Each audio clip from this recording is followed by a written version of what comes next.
So before we start, anything you want to say, Dr. Bowman, to the crowd?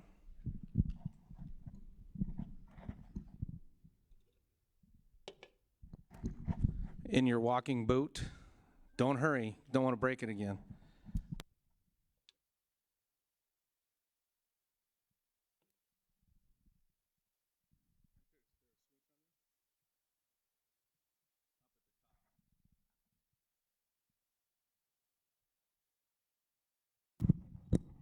Okay. I just want to welcome everybody to Western Dakota Tech. I want to thank our Board of Trustees President, Kurt Pokart, for coming this morning as well. Western Dakota Tech is the only two-year technical college that serves Western South Dakota. We have been working fast and furiously to, especially with nursing, because of the intense shortage in the nursing field, to expand opportunities for nursing. We just opened a new site for licensed practical nursing in Phillips, South Dakota.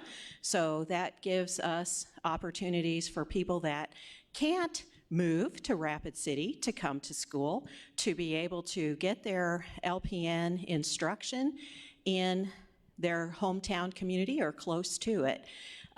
That's one of the things that we're working on doing more of, is making sure that we overcome barriers for people to be able to attend Western Dakota Tech in any variety of our health science, trades, business, criminal justice, et cetera, programs.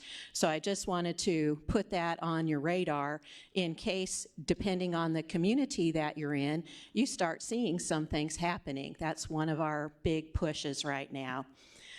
We also are working on on-campus housing. That's another thing that hopefully in a couple of years we'll bring to fruition, so that folks who are younger and are having trouble finding a place to live in Rapid City while they come here will have a lot easier time with that. So lots of great changes, lots of really positive energy behind a lot of the different things in technical education.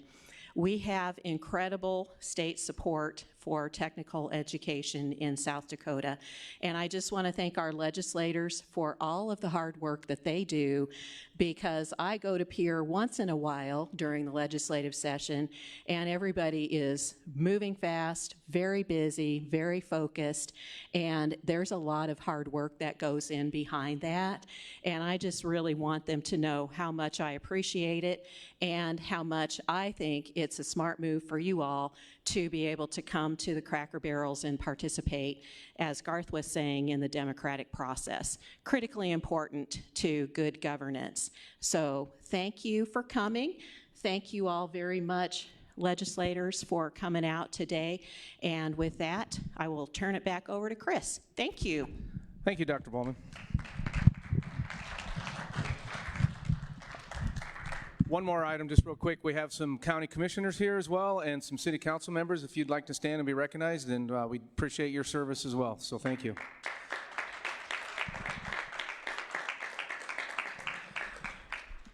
Okay. I am a volunteer for Elevate. We have some Elevate staff. So when the word "we" gets tossed out here, that is Elevate. I just want to make that clear. So. The South Dakota State Senate has appointed a special select committee on discipline and expulsion regarding alleged actions of Senator Fry Mueller during the legislative session last week.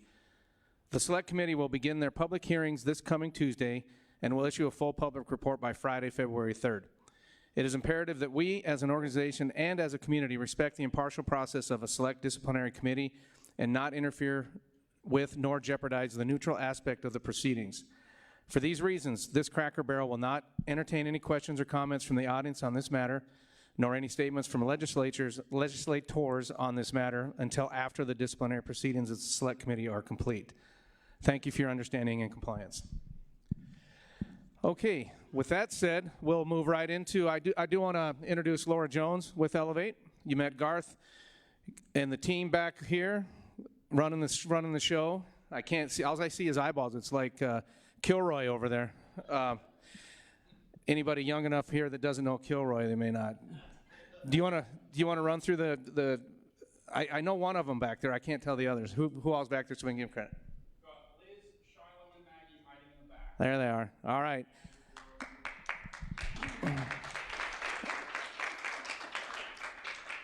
And Joined by Benjamin Lust running the line today. so it's Ben's first time, so you folks up here at the table, show him some respect on his first time. When the red light comes on, don't make him get ugly with you. Okay, all right, everybody. Let's we'll start with some opening remarks, and we'll start with Representative Dennis Kroll.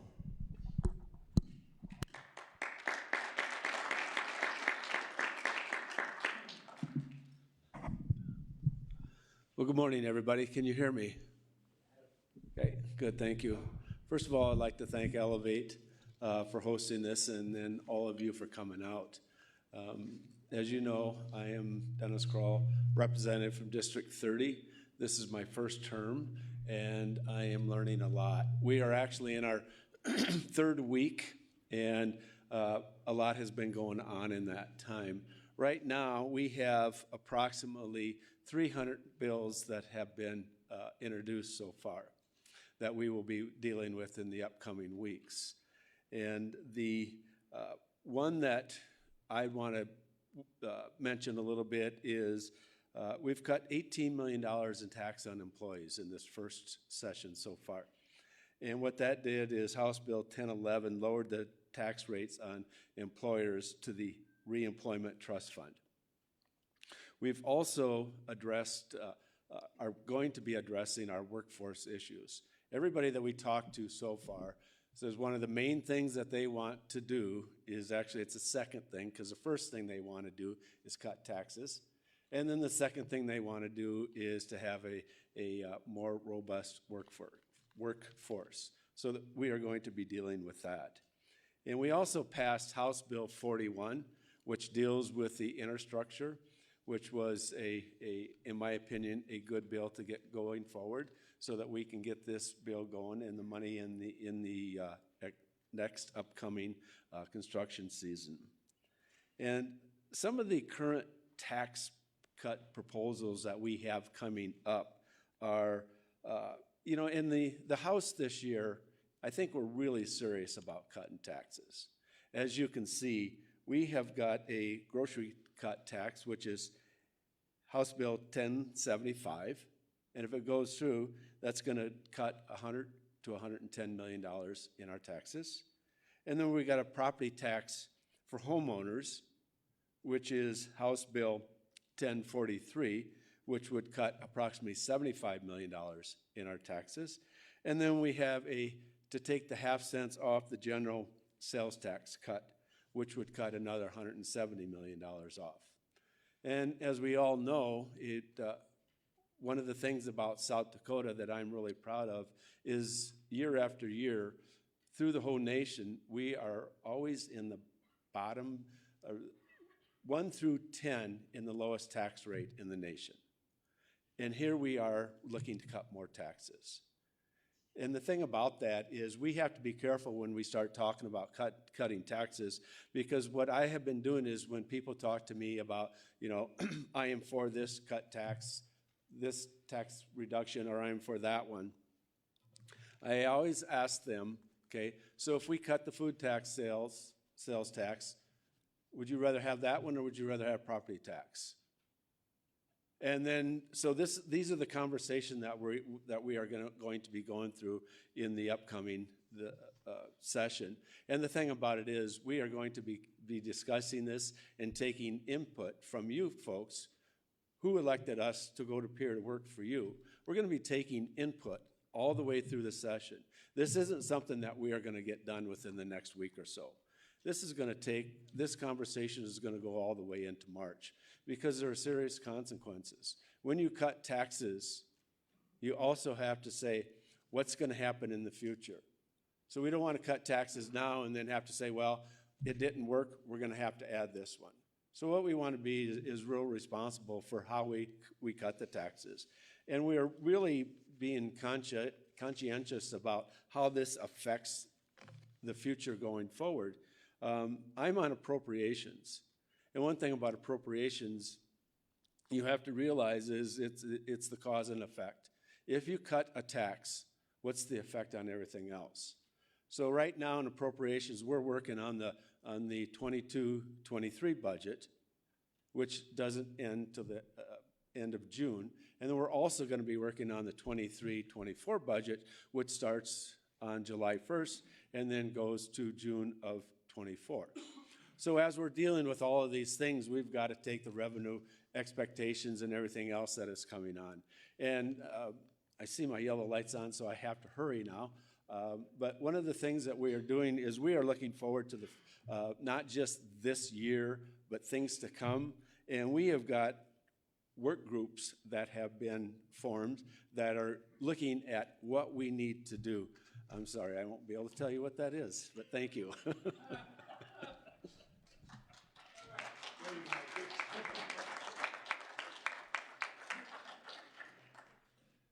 Thank you, Representative Kroll. That might have given you a couple more seconds, but I got to break Ben in right. Can you guys hear me okay? This one doesn't seem, is this okay? Well, how about that? Better? Okay. Next would be Representative Steve Duffy.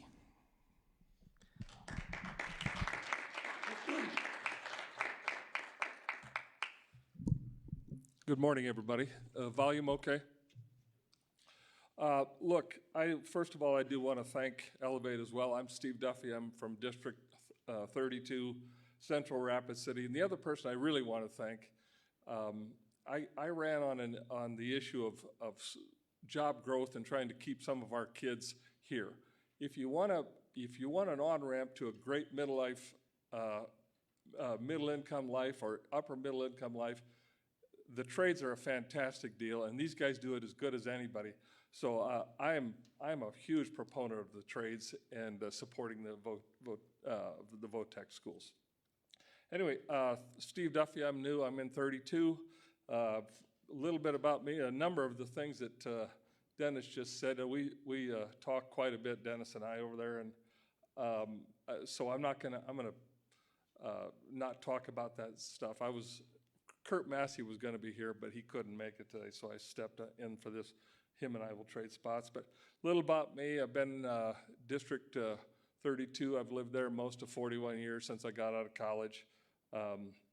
Spent 32 years in the TV and the cable TV business. So during that time, I talked to thousands of small business people. That's really who I am, a small business advocate. I really want. We're growing like crazy in this area. Everybody in this room knows that. I really want to try to find ways at least some of our kids can stay here if they want and have opportunities to have families, have affordable housing, have good careers. It's a great place to live. So that's really the focus that that's what I'm focusing on. House 1011, that came out of our committee. That's that $18 million tax cut. That's a big deal. That's a big deal for employees, for employers. I'm very excited about that. Like I said, I'm brand new, so probably doesn't take that much to get me excited yet, but I am very happy about that. 41, housing. I mean, what do you say about housing? We need more housing.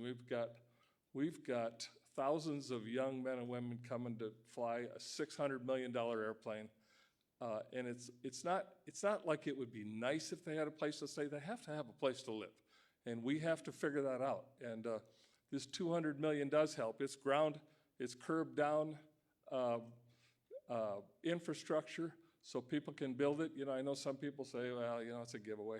The truth is we just need it, and we need those people to be able to come here and have a place to live. Another bill that I sat in, didn't come through my committee, but I sat in and listened to was the $13 million request out of Sanford. And what it will do is give them the opportunity to bid for more projects in the neutrino space, which it's real science. It's not hokey pokey. This is real science, and it will give Sanford that opportunity to compete. We lost a deal in Italy, and I can't remember the other country we lost a deal recently to because we just didn't have the space. And they say there's something like a 15x multiplier on that $13 million investment.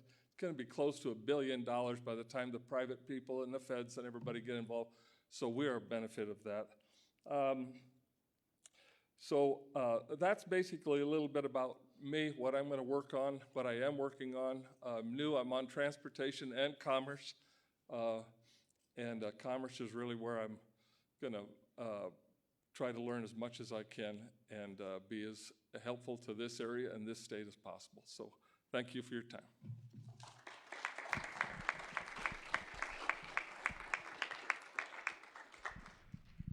Thank you, Representative Duffy. Next up, we will have representing District 32, Senator Helene Duhamel.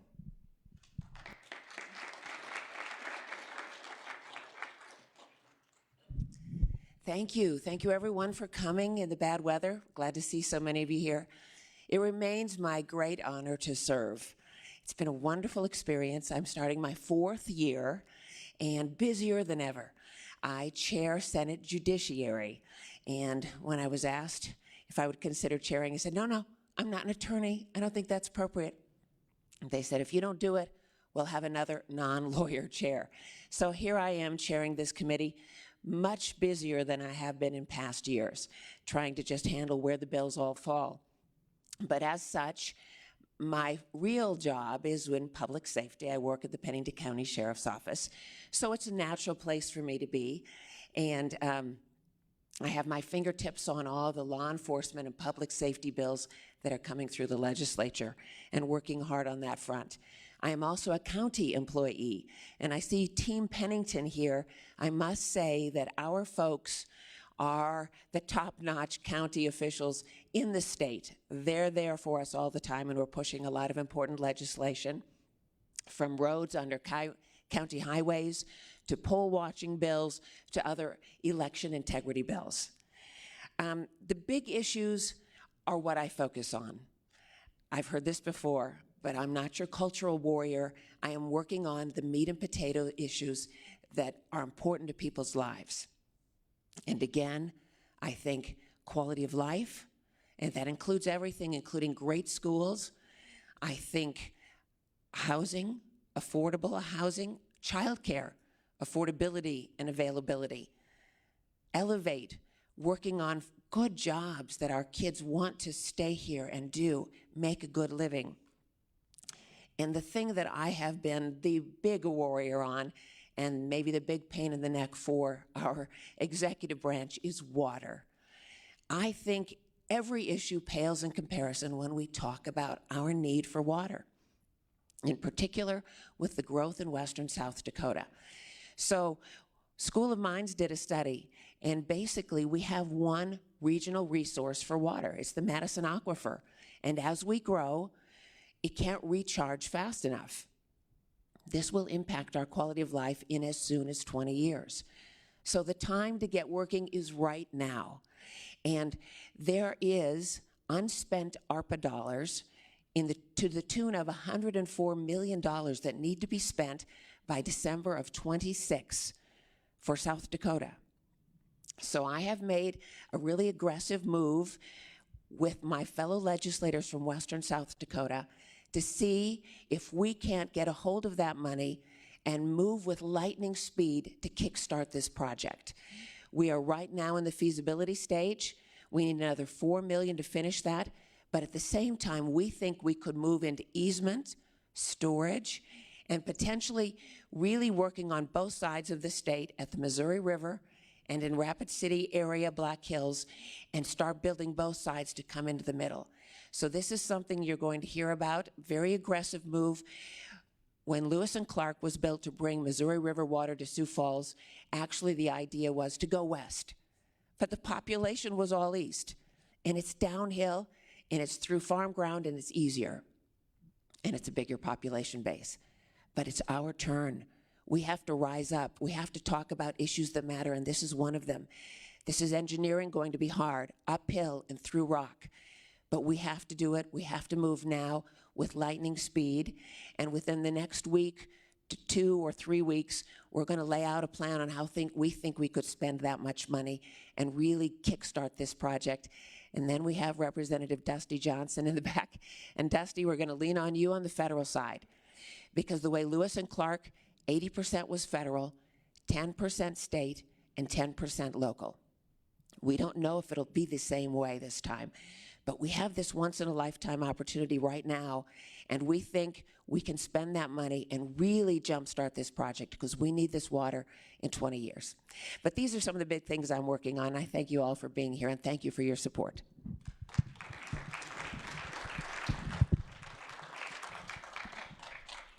Thank you, Senator. Next up, and we're going to change things up just a little bit since there's 5 people showed up and we don't want Senator Johnson to feel completely alone and left out. We're gonna add him here at the end and let him wrap things up. But up next, representing District 34 is Representative Mike Derby.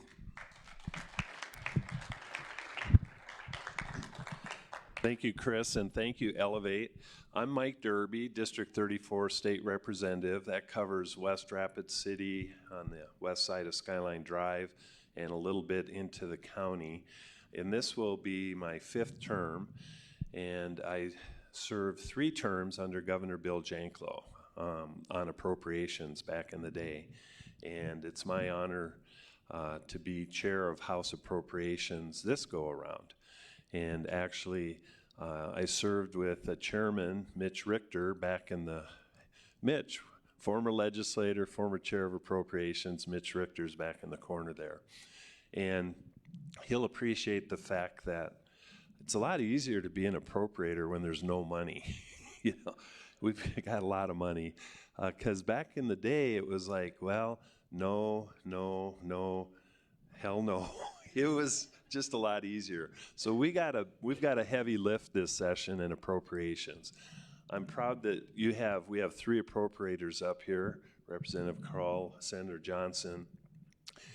Representative Kroll's doing a great job as a new legislator. He's got school board background, and it's real helpful when we talk about state aid to education. But at this time, I'd like to take a personal privilege, and I'm so excited to see Ben Lust here today. Ben's father, David Lust, was a great friend, great public servant, and we lost him too soon. We all know that. And we're just super glad to see the next generation getting involved. So let's thank Ben here.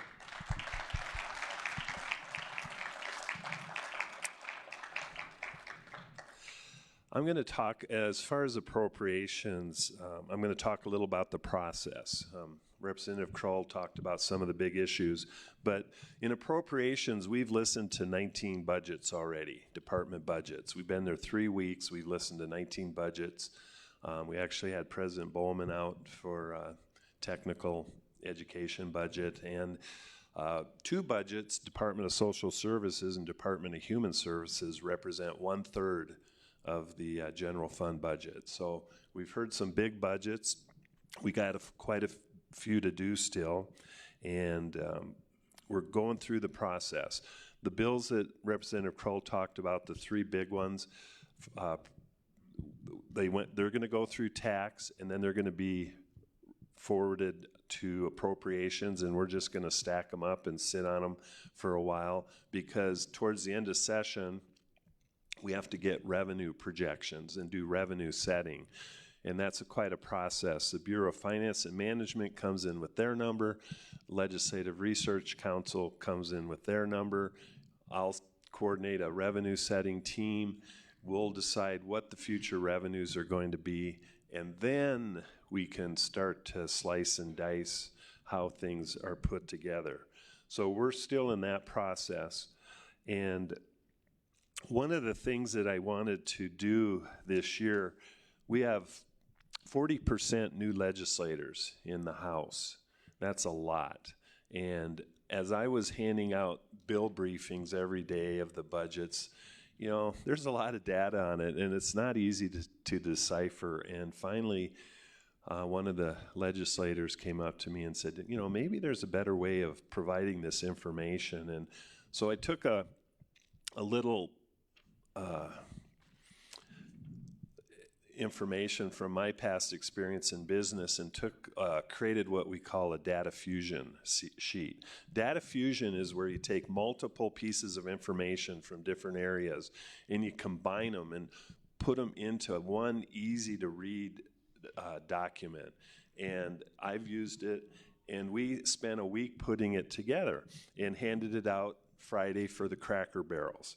And I know it'll be used throughout, but what we did is we listed all the state budgets, the 23 base, the 24 projections, front and back, the 19 budgets, and then also the big items such as the sales tax repeal on food, a nice graph on that, differences between LRC, BFM, so that we can make some decisions moving forward. Medicaid expansion, how much is that? How many enrollees are we going to have? Projections on each of those. It's kind of a one-stop shop. We're going to do that each week. We're going to take like tuition freeze and a couple other items next week, and we'll add those, and then we will finish the other budgets that we're doing.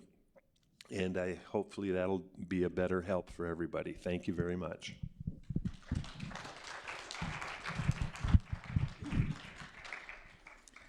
Thank you, Representative Derby. And to cap things off, we'll hear from Senator Dave Johnson and District 32, I believe. Or is it 30? 33? 30-something. Mike's my representative. I'm sorry. I don't know. I'm just kidding. But sorry. Senator Johnson. It's pretty common for people not to know their district number.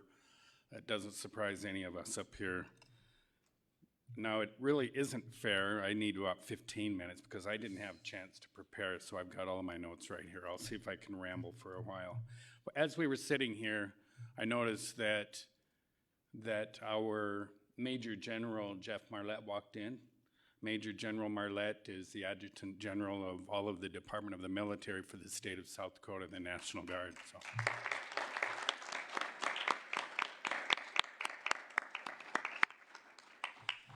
It's remarkable, isn't it, that the military and the legislative branch are all in the same room. Everybody's happy. Everybody gets along. I think that's a remarkable part of the United States of America and the democratic republic in which we live.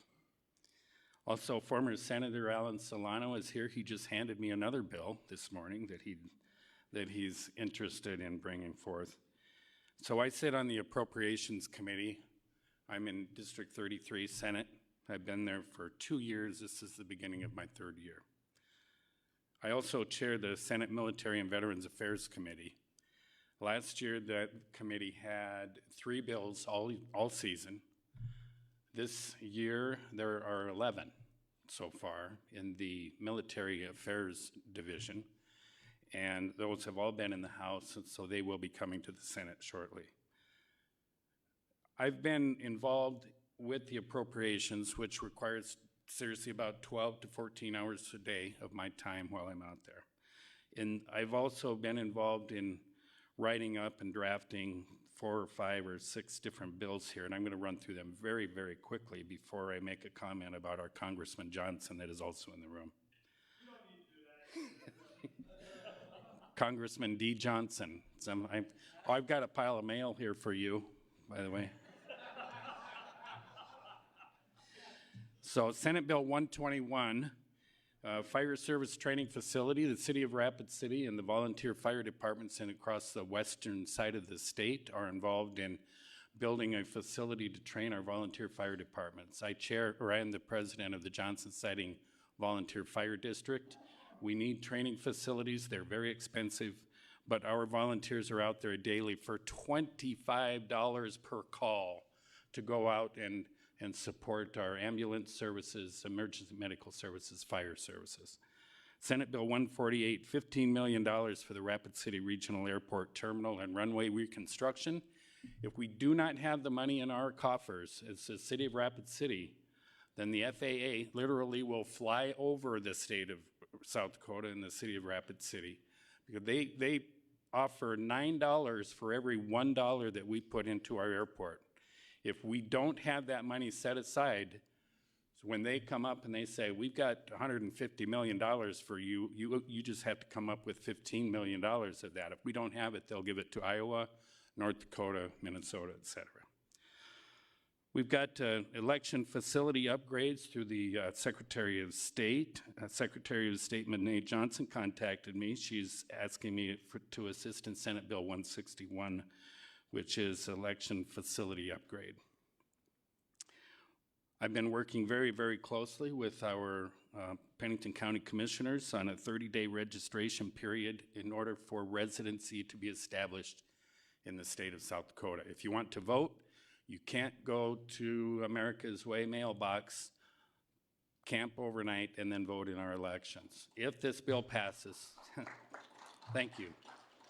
You know, the good people at America's Way, I don't deny excellent business model. I wish I'd thought of it. But the bottom line is that the people in that precinct, which was part of my district a year ago, are registering their vehicles, they're staying overnight, and that allows them, current statute, to vote in our elections. We need to put a stop to that. All it is a 30-day requirement. It redefines residency, and it requires 30 days of residency in the state of South Dakota before you can register to vote. Senate Bill 21, probably my favorite. I am the tree guy. Forest health. Black Hills National Forest, we need help keeping our forest healthy and resilient. It's critical to our quality of life. Everybody in this room benefits from the quality of the South Dakota State Forest. It's South Dakota Black Hills National Forest. And then finally, selection and election of the Lieutenant Governor, the Secretary of State, and the Attorney General. That's a big hot issue. Perhaps we can get into that a little bit later. I also want to comment before I leave on how beautiful the snow is when it comes down vertically instead of horizontally.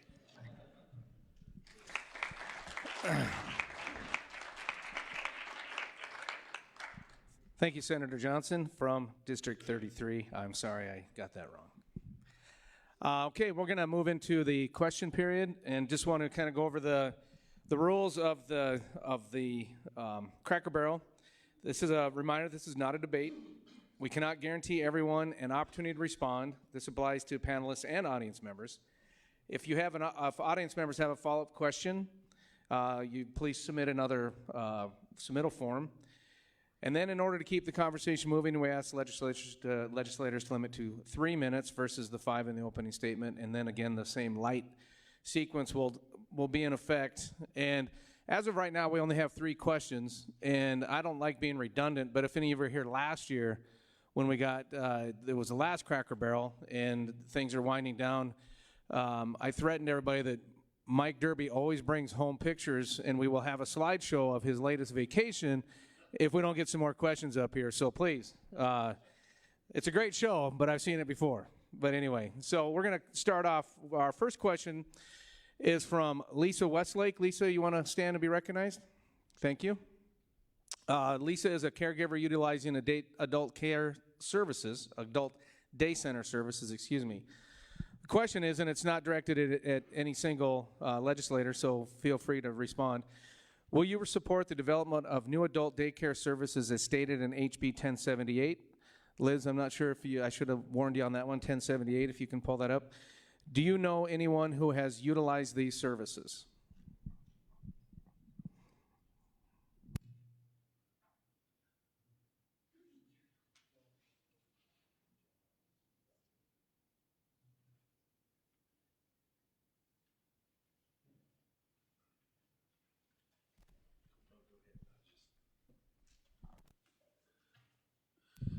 Thank you. Mike Derby, Representative District 34. Thanks for the question. As I mentioned, the process, these are going to head to appropriations. They're going to get stacked up and then vetted. We'll have hearings. And to be honest with you, we've been doing budgets for 3 weeks. I haven't looked at it, but I see the sponsors by Representative Rayfelt, Senator Davis. There's quite a lineup of sponsors there, so stay tuned for my part.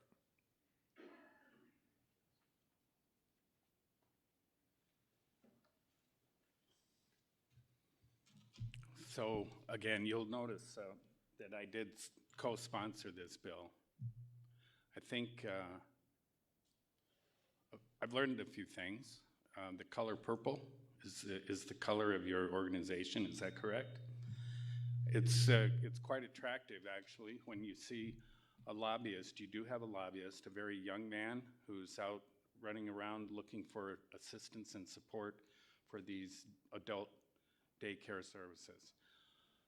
Ultimately, what it amounts to is that there is not enough workforce the way it is. There are multiple nursing homes that are being shut down across the state, 11, I believe, just in the last year.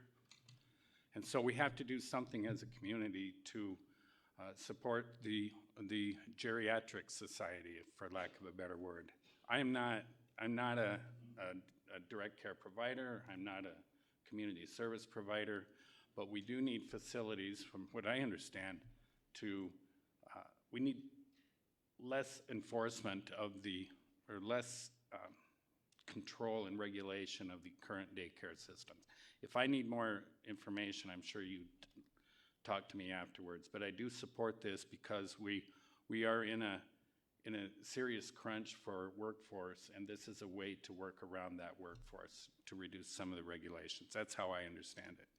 I also want to point out that it says, and to declare an emergency.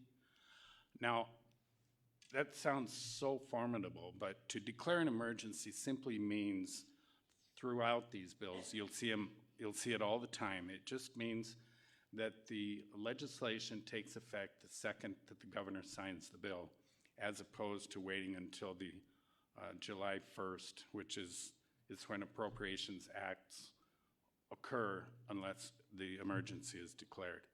It's simply a matter to move up the allocation of the dollars prior to July 1st. That's what the emergency is.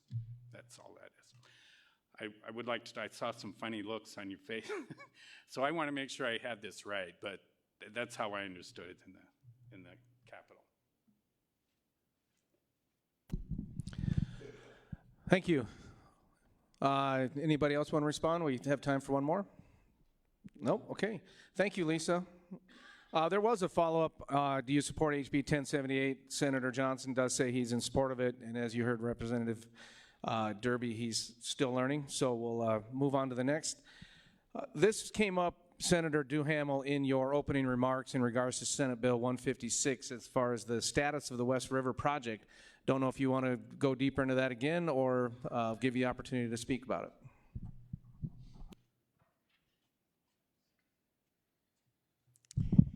Thank you. So we have a couple of bills that we're working on for water.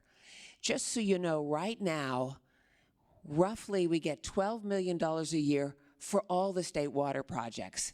That's from inspection fees and LATO. $12 million for the whole state. That was set up back in the Janklow years, and it's been really steady over 30 years, but no increase. Costs have gone up. Our needs are different. So we're looking for a new funding source. And I looked for some low-hanging fruit, some funds that weren't being used anymore. And I have a bill that people probably haven't even seen yet, but they just popped up on Thursday before our 11 o'clock deadline, looking for 3 different funds that would look for a new $1 million to go in that fund a year. It's not a lot, but it's a start. And I think I have the support of the Department of Ag and Natural Resources for that one. Now, the other one is the big ARPA dollars. These are the ones that came from the federal government. Only certain things you can use them for, and they expire December of 2026. So those are the funds that we are already working on a feasibility study for this idea of bringing Missouri water all the way to western South Dakota, and then having a point where each community can take off. We're engineering this. We're asking every community in our area, what are your water needs in the future? You better be forward thinking, because once it's engineered, you can't come back after the fact 10 years down and say, oops, we goofed, we do need water. And if you think about it, it's just that one resource, the Madison Aquifer underneath, not recharging fast enough, growth all the time. Already we have 350 wells into the Madison Aquifer. That's 350 straws. As the aquifer drops, the wells won't be deep enough. We really need to think about this seriously. So it may look outrageous to ask for $100 million, but projects like this could cost in the range of $660 to $70 million or more now that inflation and the price of equipment has gone up. So we are $8 million into it. We should receive another $1 million with a $250,000 match. Maybe we can even do better than that. But we are trying to jumpstart this program. And we know that we need a lot of support from the feds on this. But we have a once-in-a-lifetime opportunity right now to really move forward. You can't plant a tree yesterday. The day you do it is today, and we have to start working on this as fast as we can. Thank you.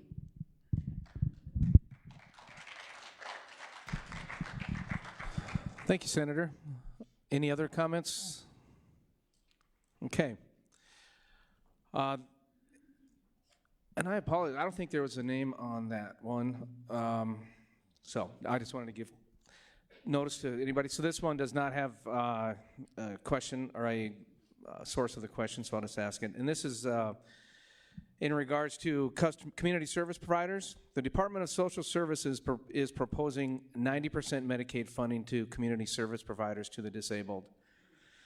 Due to being nonprofits and unable to accept private insurance, is there a plan to help CSPs make up the other 10% of the funding, or are there other sources for this shortfall?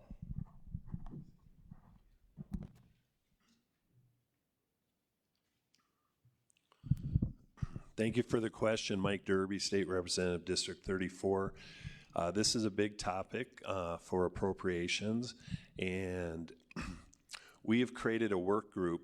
There's two things you can do, work groups and subcommittees. A work group is a little more informal, where we get a group of legislators together and get presentations and information from the various organizations, such as community service providers. So we are just beginning that process. And since I'm pitch hitting for Senator Dietrich, I was going to be later in the process when we were further along in the appropriations process. So we are hearing loud and clear from all of the providers that rely on Medicaid. We've determined that going from 92 or 90% of methodology, and that's a two-hour discussion and rate base on how to get there, from getting 90% to 100%, we do know that's about $32 million in ongoing funding. And so I've been listening, our committee's been listening loud and clear, and we'll just have to keep our powder dry till we get further through the process. Thank you.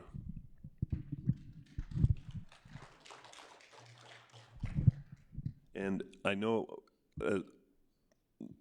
point of order, I appreciate the applause. Are applauses allowed in this format? I don't see why not. Sure. Oh, okay. Sometimes we don't let them applaud, and sometimes we do. I'm not going to personally go out and stop anybody from applauding. So. Okay, well, make it louder next time then. Okay. All right. Anybody else want to make any comments on that topic? Okay. This is back to the water again, proposed a little bit differently, and it's I don't know if there's any further on this, but I'll read this anyway. Has there been any discussion at the state level about protecting Rapid City's water source? The proposed mining exploration in the Deerfield area is an existential threat to this recharge basin for the Madison Aquifer. How can we protect this resource? I'm not sure if that's been covered, if we need to talk about it anymore, but the Deerfield project was brought up in this, so I'm not sure what that is, if anybody wants to address the Deerfield project and what that might mean. Okay. All right. The next question is another water question. So I think we've kind of grown, we've kind of done covered that. Unfortunately, I think unless we have another question, I'm all out of questions right now. And here comes Laura with one. This comes from Brad Sadoff. Brad is the CEO of Black Hills Works. Does there look like there would be an opportunity to put some area ARPA dollars towards affordable and accessible housing development for people with disabilities? This would be ARPA dollars.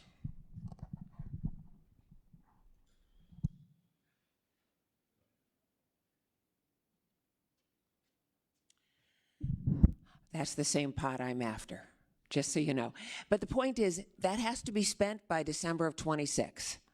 So whatever we do, a lot of times you can't get anything constructed that fast. There aren't people to do the project, but there are actually a lot of engineers out there, and that's why we think we could jumpstart this project, because all the projects are slowed down because they don't have the people to do the work, and they don't have the pieces of equipment, you know, the construction. But on the other side, we do have the engineering work that can happen. So it's hard to say. I don't know if I'll be successful. We do want to spend it. We don't want to send it back. I know there's some people that say, send it back, lower the deficit. Doesn't work like that. Send it back, it goes to another state. This is our once-in-a-lifetime opportunity to do something meaningful. And the clock is ticking, so we got to move quickly. But the realm of possibilities is anything, truly.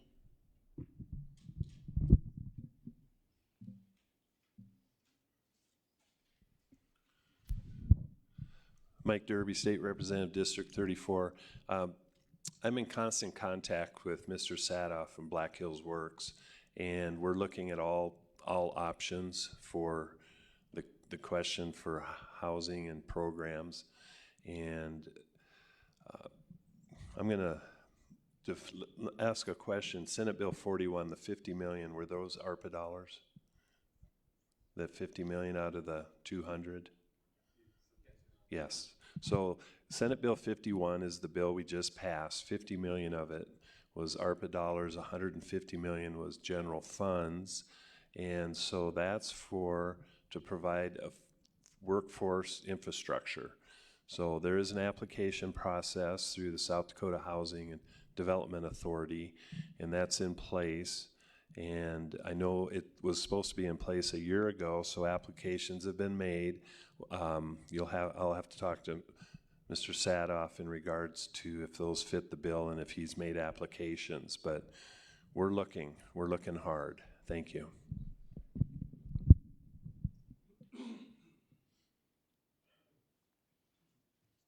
Steve Duffy, District 32. Mike just hit on it. The 50 million is ARPA dollars. And there are loans, but there are also grants. And in the application process, I do think, my understanding is, you know, they're going to review these individually and see, and this is an ongoing fund. This is not, hopefully this will last for generations and will provide, because housing is always going to be a need, affordable housing. So I do think that the application process hopefully would value those kind of projects as everybody knows we need those. Thank you.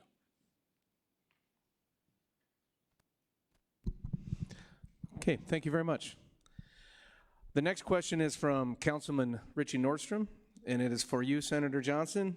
And if you could please talk more about funding for the Rapid City Airport. Your favorite subject.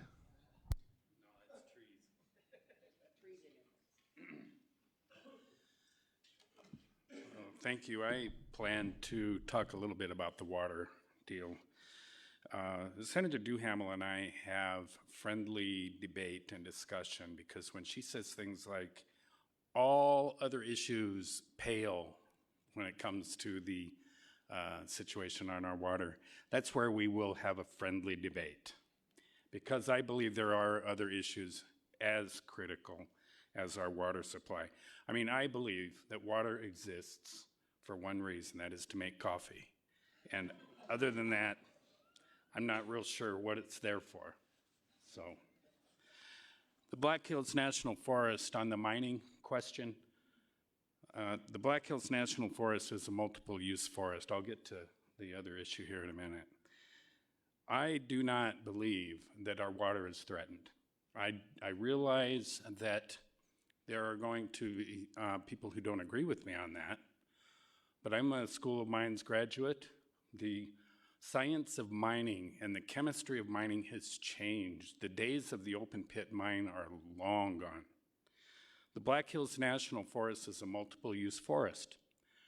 Four-wheelers, fishermen, hunting, quality of life, I mentioned that earlier. Photography, everything from A to Z. The Black Hills National Forest is for everybody, and that includes mining. Mining is a part of the Constitution of the state Senator, of I need South you to Dakota. focus on the question that was asked, please, Oh, which was in forget regards about to the airport. Thank you. Well, the airport, yeah, I'll get to that. Okay, fine, I'll get to there. I'll come up and talk about the mining here in a minute. Thank you, Chris. So, the airport is $15 million, Richie. $15 million is what we're asking because I worked integrally with Patrick Dame at the airport, and we're looking at it, modernizing the runway. We're looking at building another runway in Rapid City because the current runway that we have, along with most of the airports in the state of South Dakota, are in dire need of repair, and that's coming down from the FAA. We are also asking for a separate fund to be created for the entire state of South Dakota, and we're asking for a $20 million input into that fund so that the two regional airports, and there are only two, and that's Rapid City and Sioux Falls, we're looking to have a ongoing input of about $20 million per year into that fund. And that's to, again, to capitalize on the aspect of getting federal dollars for our airports. Tourism is critical to the state of South Dakota and to Rapid City. And if we don't continue to upgrade our airport, I mean, look what we've been seeing across the country as far as airports go. Rapid City is heading that direction, and our tourism dollars will be affected if we don't set aside some money for airports, which in my opinion is not paled to the water issue. So thank you. Sorry I got off on that. That's okay. Thank you, Senator. If anybody wants to hear more on the mining, please propose that question for Senator Johnson. Okay, the next question, Liz, is HB 1011, and it is from Kurt Pokart. And the question is, HB 1011 was highlighted as an important bill to benefit employers and employees and has sailed through the legislative process. On its surface, it appears quite complex with ratios, multipliers, schedule ABC, column AB, etc. Two parts. One, please explain it in simple layman's terms, and second part, if it is so non-controversial, why is it not one of the many bills that carry an emergency clause? If you'd like me to read that again, be happy to. All of it, Senator, or just the last two parts? Please explain HB 1011 in simple layman's terms, and if it is so non-controversial, why is it not one of the many bills that carry an emergency clause? Representative Duffy, thank you. I'm going to take a stab at this. It came through our Committee in Commerce. It was presented as an $18 million tax cut. So in theory, it just sounds obvious and easy. What they explained to us is that right now there are two rails in the system that people pay into. But the fund, and Dennis hit on that earlier, the fund is moving up. It's got too much due to all the employment we've had. So what they decided to do, I think they were comfortable saying that right now we're okay this year. But what they did is they put a third lower tier for taxation for the employers to pay from. And basically what they said is, look, we've stress tested this thing with the three worst years, like 2007, that we've ever had, well, I don't know about ever, but in a long time. And right now this fund has enough money to endure a full year without any additional changes of the worst years we've ever had. So basically what they want to do is say, look, let's move it down. If things go bad, if we go into serious recession, if the fund gets depleted, we will have to move up to the second tier. And if it gets really bad, we'll move up to the top tier again. But basically, I think I don't know that it was an emergency. I just think that they were saying, while we can afford to do this, let's give these small business, or these business people and these employees a tax break of roughly 18 million statewide. That's about the best I can do on that one.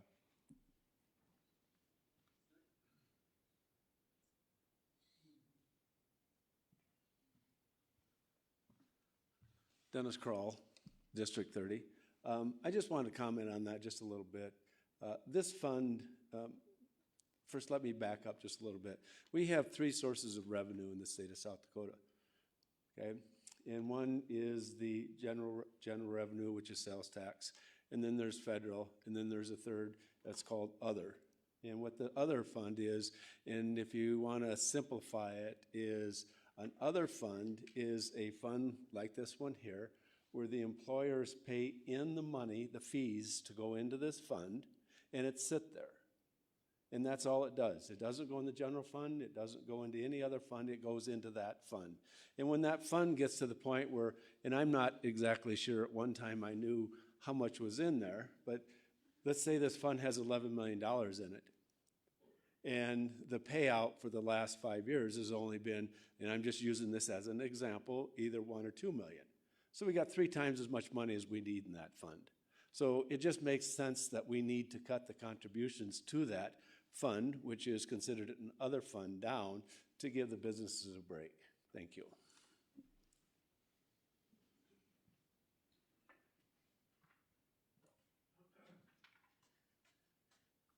I think it was explained well, but I just want to point out, because I don't know if people realize this is a really big deal.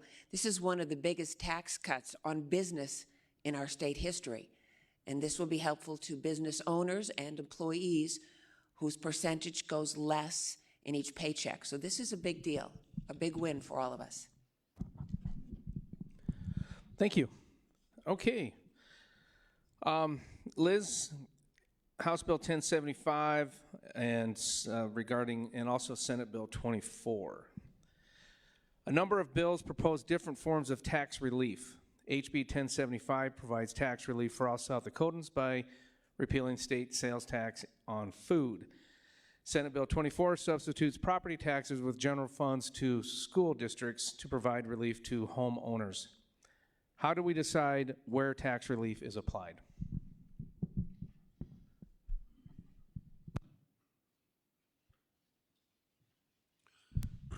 Mike Derby, District 34. So that's 2 of the big 3 issues we're looking at that we talked about earlier. How do we decide? Well, they're going to go through taxation, then they're going to go to Joint Committee on Appropriations, and we've realized and identified the amount of monies each of those are. Can we do both, 1 or 2 or 3? I think realistically, they'll probably, I'm supposed to keep my powder dry here, but there's probably only room for one of those to move forward, to be honest with you. So we are in the process of getting that information, looking for our caucus for direction as representing you, which way should we go? The difference is the going from 4.5% to 5% on sales tax cuts ongoing revenues. Removing the repealing sales tax on food cuts ongoing revenues. Property tax reduction keeps ongoing revenues the same, but backfills the school levy. Property tax one is basically a $100,000 reduction in your assessed value on your home. So it's a bottom-up approach where those with lower priced homes get a bigger tax break than someone that has $1 million home, for example. How do we do that? School levy is the only mechanism that we can backfill with general funds. So it's a hold harmless, holds counties harmless, school districts harmless, and we're using general funds. So it means there's less general funds to use other areas. So it's a tax cut for the owner-occupied owners, but it does not affect the ongoing future revenues. It just redirects them. So we'll be making those decisions in the next month. Hope that helps. Thanks.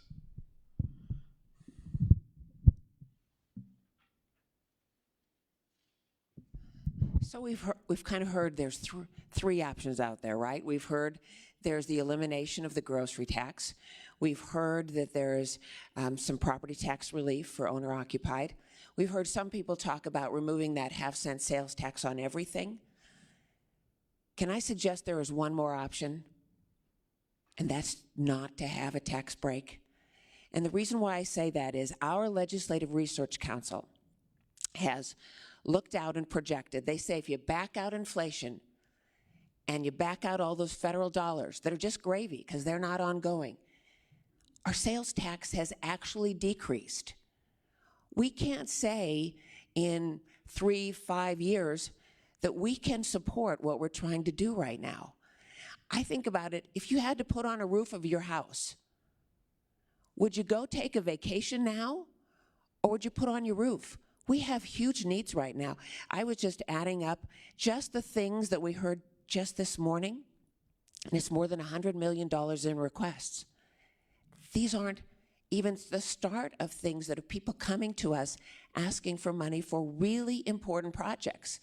And of course, I think water is most important. But nonetheless, really important projects that we can argue about. And I think wouldn't the more prudent conservative thing be to fix our problems now when we have this golden opportunity, and then wait 2 years, 3 years, and see if this ongoing tax revenue is still there? You'd fix your house if you had to. We have needs. We have prison needs in the state. This is not a we may, we have to. County jails, no question, have to. People don't like the revolving door. It costs money. We have to fix a lot of things. And to me, now is this golden opportunity to get our house in order, to weather the storm in the future, and or if there is no storm and this sales tax really does keep up after the federal stuff is gone, then we do it then. My thoughts.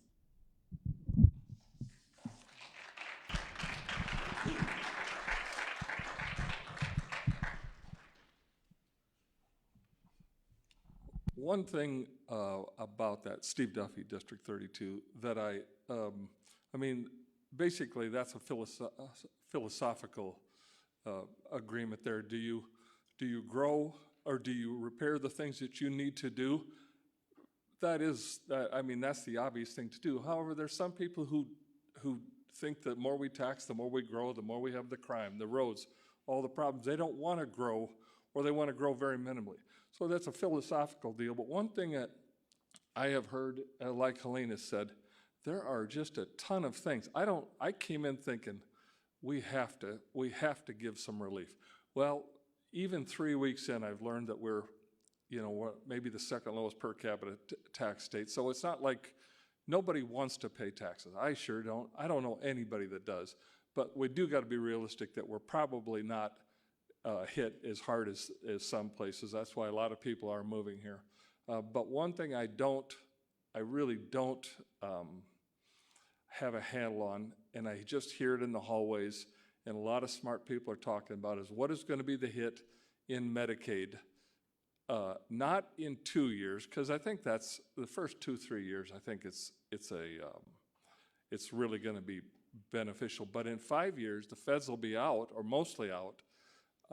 That is a significant hit, and I don't know how that will hit our budget, but that I've seen some wild numbers, and I'm certainly not an expert, but like the rest of you, I'll certainly be watching.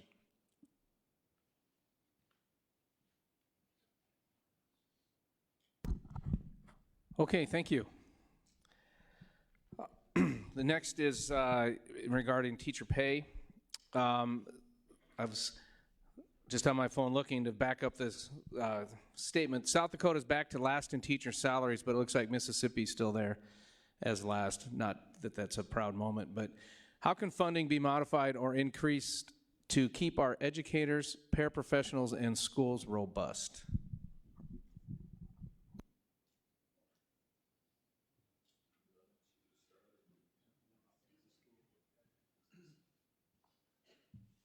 Well, if I could tell you the answer to that, I wouldn't be standing here right now.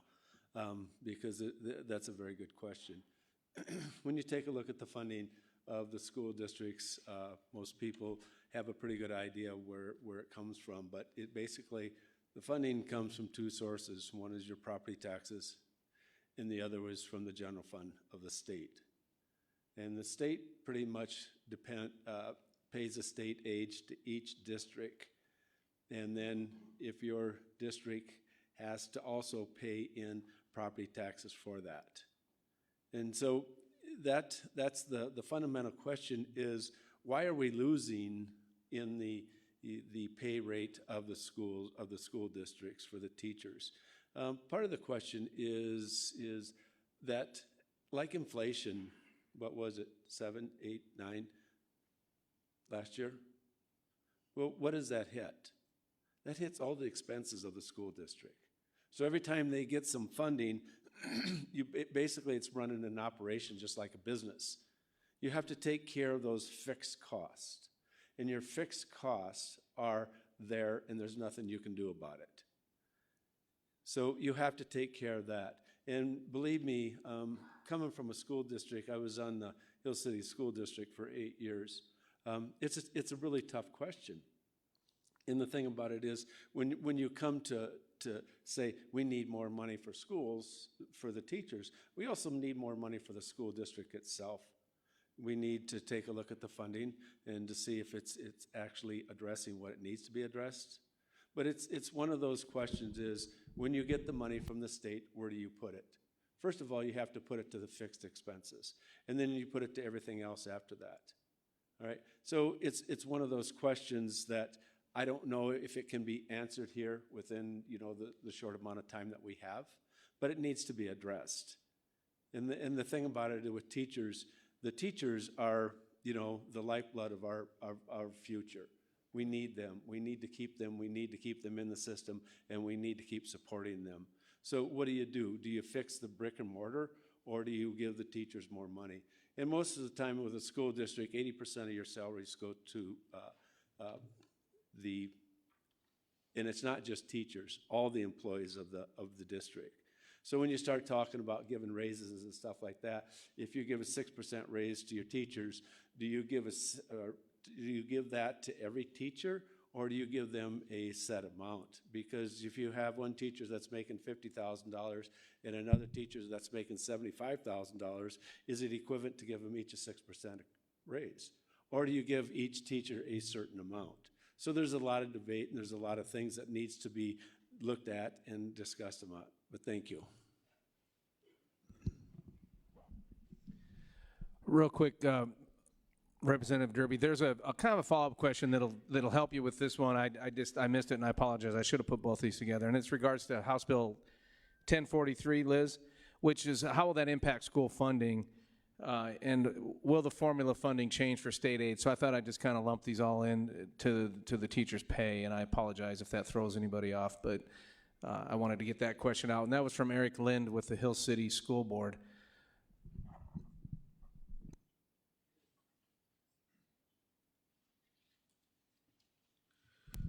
Mike Derby, District 34. So 1043 came out of the summer study on property tax, and I was a member of that committee, as you can see. So the names of the sponsors are the people that were on the committee and voted yes to send it to the legislative session. And this is the bill I was referring to. It's the $100,000 exemption for the first $100,000 of assessed value, and I kind of gave the explanation in regards to that. And as I said, that's backfilled with general funds through the school levy formula.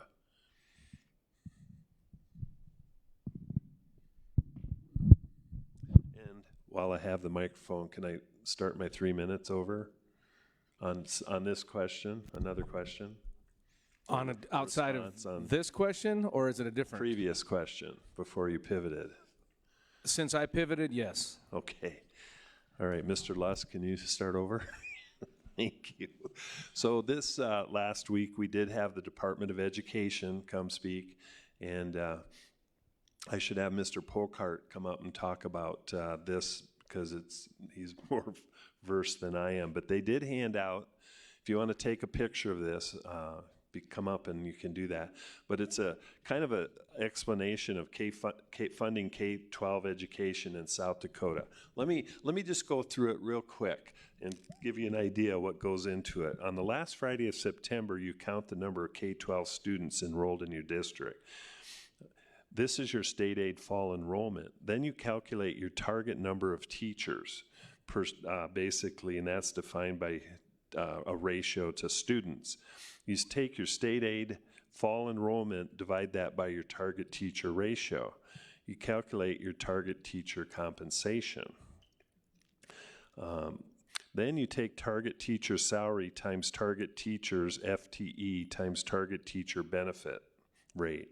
Then you calculate your overhead costs.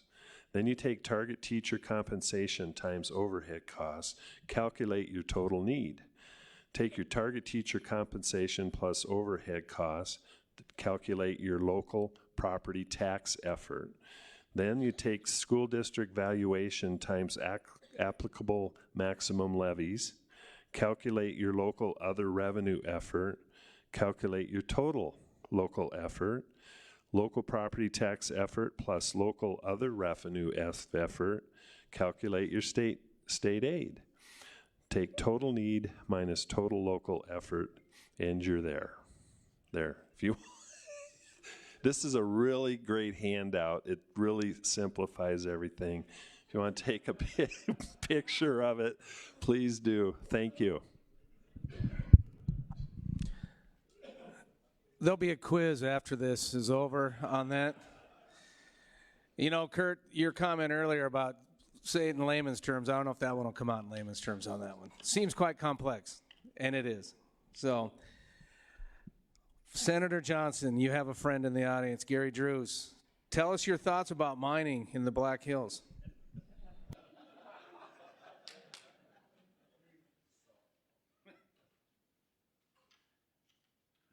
Thank you for the question, Commissioner. Now on to this education question. I guess all I was saying, in all seriousness, I recognize that there is a debate out there about water, about mining, about multiple use in the Black Hills National Forest. As an engineering graduate, I believe that mining is a critical part of our culture here in the Black Hills. And it is constitutional because the Constitution of the state of South Dakota declares way back in the 1880s that there shall be a mining institution in the state of South Dakota. That's the only thing they say about education in the Constitution, in the original Constitution, is that there shall be an institute of higher education that teaches mining. Now that's interesting to me. South Dakota School of Mines was created constitutionally. Another thing to point out is exploration is not mining. So these are some things that we need to be aware of. Mining is automated now. Mining is, compared to open pit minings in the past, the issues are changing, technology is changing, and this is something that we have to recognize as a society, that mining exploration companies have every right to the Black Hills as much as the four-wheelers and the hunters and the anglers. I would like to discuss the issue of education now that are you going to gavel me down? I'm going to gavel you down. All right, well, Gary, ask me a question about education. All right. I'm not picking on Senator Johnson. I'm just trying to make sure we get through everything. Next question. Senator Duhamel mentioned child care earlier. Are there any plans for addressing child care at the state level?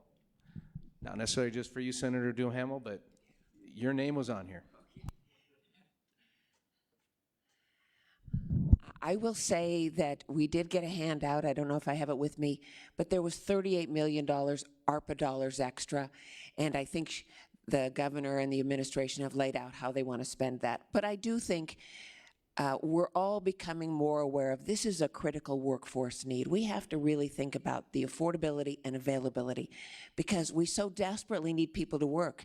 And short of a lot of people moving here or some big immigration, we can't get people to fill the jobs. Somebody came up today, and I love this, but you've heard my PSA, don't give to the panhandler. They're standing right in front of the Help Wanted sign. I work at the Pennington County Sheriff's Office. We have good paying jobs with benefits and a retirement after 20 years if you want to be a correctional officer, work in law enforcement. And we cannot get people to apply. I mean, something is wrong, and we have to more incentivize work. But to incentivize work, we have to make sure we have great daycare and senior care. We have to think about these things that are needs for people to be able to work. But I don't know any more than that at this point. Thank you. Thank you. We're going to go back to HB 1043, Liz, somewhat of a follow-up. And it has HB 1043 exempts $100,000 of value for owner-occupied single-family dwellings. This redistributes the property tax burden to the other properties and will have an impact on young families that rent. Rent is already high. Are there any thoughts on how to help those young families that rent? And again, that's also Senate Bill 24.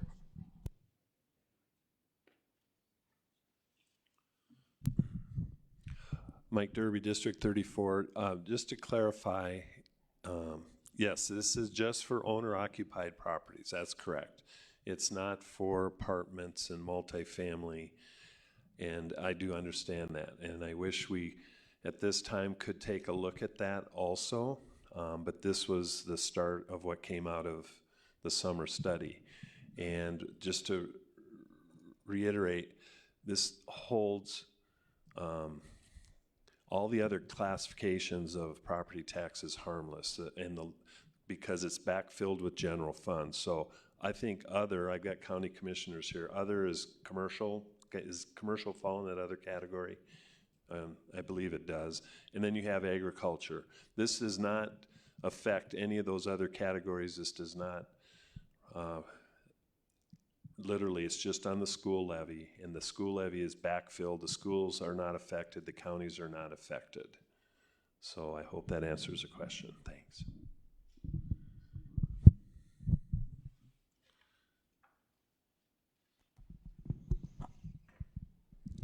Okay. The next question is from Councilman Richie Nordstrom.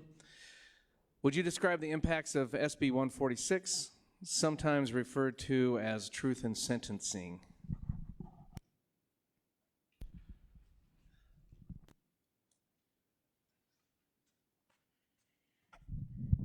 So this will be heard in Senate Judiciary in the not too distant future.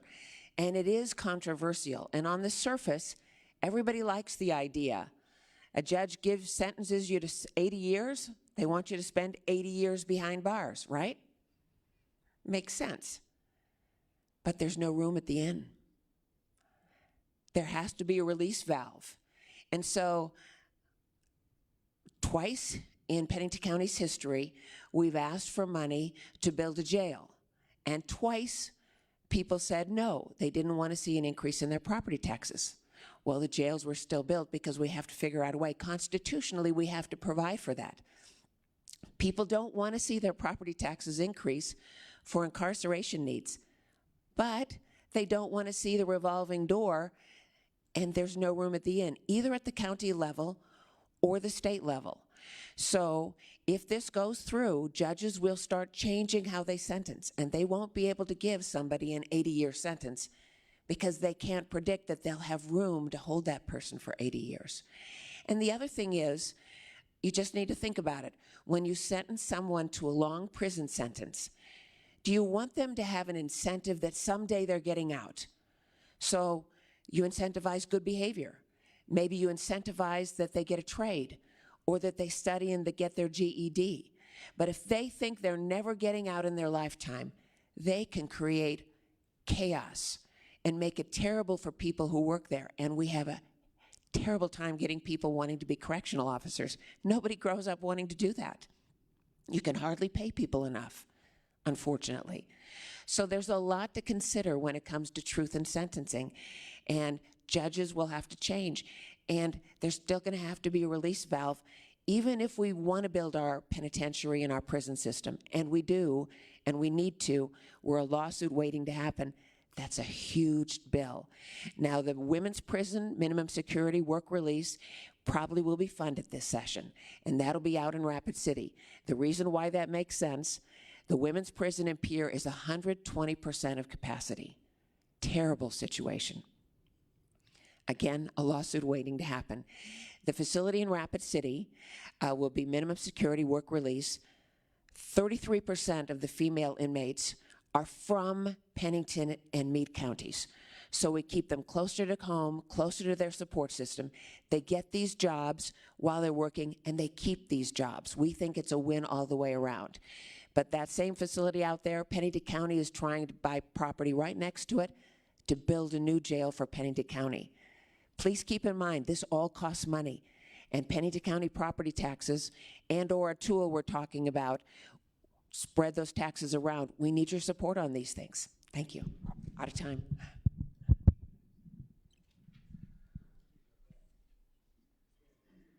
Okay, any other comments? Thank you, Senator. Somewhat along the same lines, thank you, Kurt. This question's from Kurt Pokart. SB 74, Liz. SB 74 provides for regional jails, which is not a new concept. Maybe it's an idea whose time has finally come, but can't counties use joint powers agreements to achieve this end without new legislation? So this was a summer study that we had in the legislature, and we traveled around the state and looked at jails. And right now, Western South Dakota Juvenile Services Center, our juvenile detention facility in Pennington County, is a 7-county facility, and we went into that with a joint powers agreement. So all the counties helped us build it. And then as soon as it was built, they just formed a board to help run it. What we're trying to do with this Senate bill, I think you said 74, is we're trying to incentivize regions to come together and where they can all have all their property taxes, which would go up a little bit. So Pennington County that houses the facility, we have to ask our taxpayers to foot the whole bill to build it. But it's a multi-county. We have contracts with 24 counties in our state. If we went in with several counties and everybody decided as a group we were going to raise our taxes, but just this much, it wouldn't hurt so much for Pennington County that has to house a facility. So what doesn't work with property taxes. So we are looking for a new tool for counties to be able to spread it around multi-counties to increase property taxes. And it is referable just as now. It is not a new tax. It is doing what we're doing now, but many counties coming together to try to do it together more affordably. And you'll be hearing about this. We just sent this through Senate Judiciary last week. Be on the floor. Just so you know, the governor's folks are fighting us on it. They're calling it a new tax, but it is not a new tax. It is exactly what we have now, multiple counties coming together, always referable. Thank you.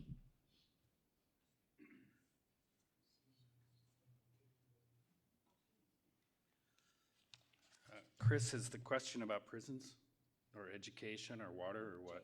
Jails? Do you want me to read it again for you? So I tell you what, I do appreciate the passion that Senator Duhamel has about water in prisons and jail facilities. I truly do. The South Dakota Appropriations Committee toured the state penitentiary a year ago. The state penitentiary was built in the 1880s, just about the same time that little thing in the Constitution about mining. So can I shift to mining now? No, I won't. I do take this stuff seriously. I'll be around here afterwards if you want to talk about any of these issues that have come up. I mean, you people are here on a snowy winter day. I really respect that. And I do represent 25,000 people in my district. I want you to know that I take these issues seriously. I try to put some levity into this so that we can all remain smiling and talk as humans to each other at the end of the show. Governor Noam's recommended budget for that women's facility, we're going to bring this back to Rapid City. This is a facility that is going to be built out by the Menards, Rushmore Crossing area. It's going to happen.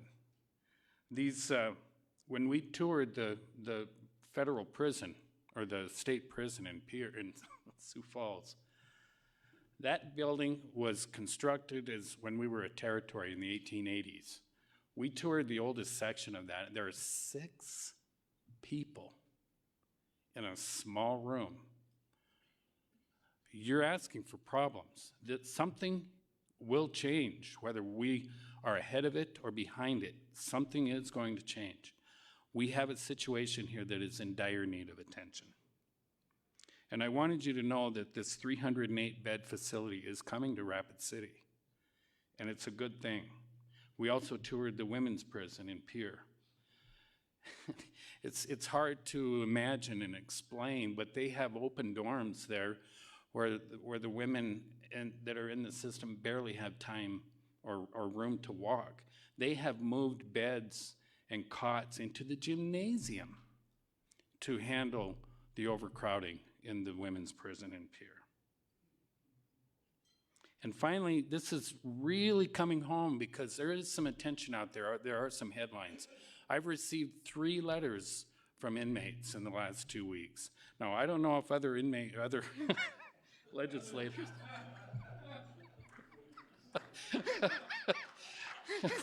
Thank you. I just got out on work release a couple minutes ago. No, not really. But the inmates are writing to their legislators. They're asking for help, and they're expressing the conditions, and it is something to behold. I have copies of the letters here if you are interested in seeing some of those. It's getting attention. Thank you for your time today.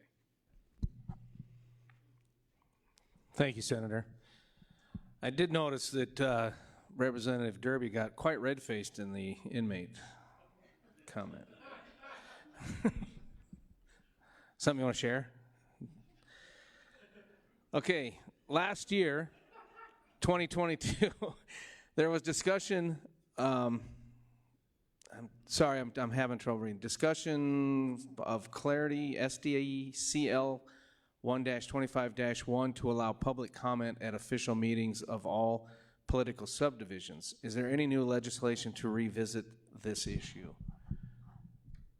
I don't have the name. I'm just trying to. I'm sorry that I didn't get that clearly, but SDCL 1-25-1, public comment at official meetings.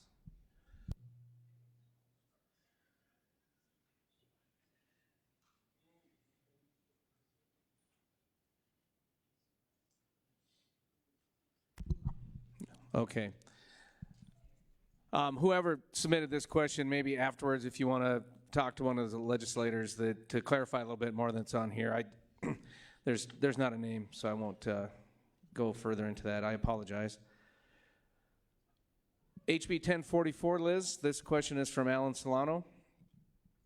South Dakota has a severe shortage of trained mental health and substance abuse professionals.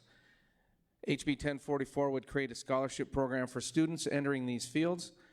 Would you support this type of focused scholarship for a critical need area? You know, I would. The education, the cost to get the education for the master's level degree, it just doesn't make it worth it for what these folks get paid. So if we want people to do the work, I don't know how many of you know, but we opened an appropriate regional facility. It's called Pivot Point. It's right behind the CARE campus, and we're trying to open that right now, and we can't open it because we can't get people to work there. And in particular, we need these qualified mental health providers. So this is a critical need. We won't put these people in jail absent a criminal charge, but we have to have somewhere for them. And these regional appropriate facilities, up to 5-day stay, we can stabilize that crisis. This is something I fought for in the 2020 legislature, got the funding, $4.6 million. We came up with the rest locally, and then we got the Helmsley Foundation and Monument Health to fund the first 4 years. So we are trying to come up with a new, better way to address mental health needs in our community, but we need these professionals, and I think the scholarship's a great idea.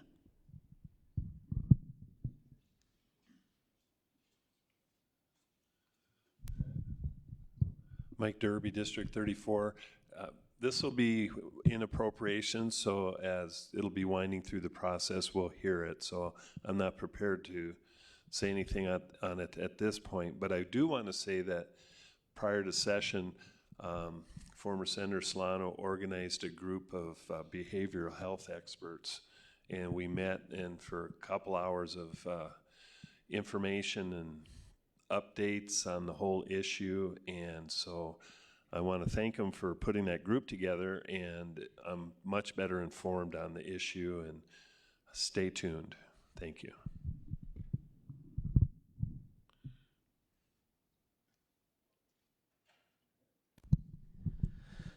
Okay, you know, it's kind of like, you know, kids in class sitting there going, hey, we might get out early today. We don't have any further questions at this point in time, and so in absence of that, we will be cutting the Cracker Barrel short today, which is probably good with the roads, but I do want to thank the legislators for being here and for the job that you do. I have a tremendous amount of respect for what you do, and so thank you. I'm sure everybody in here has respect for what you do. You've signed up for a tough job that you don't have to do, so thank you. I do want to thank Western Dakota Tech, Dr. Bowman, again. Thank you for opening your doors on a wintry morning. And the final is, and Ben, how do you feel after your first time? You didn't get roughed up too bad today. That's good. Thank you for being here. And thank you to the Elevate staff for all their work.